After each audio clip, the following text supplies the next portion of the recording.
ওটা করলি তো, কাচির মতো তৈরি করলি সুতোটাকে,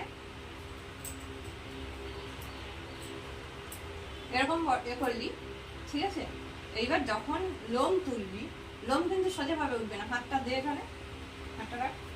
লোম যেহেতু তোর যদি এই দিকে থাকে, তাহলে সবসময় লোমের বিপরীত দিকে টানতে হবে বসিয়ে।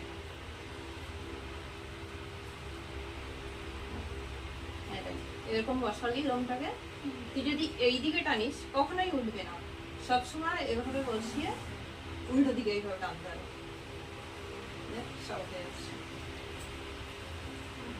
সবসময় লোমের বিপরীত দিকে সুতো বসিয়ে টানতে হবে।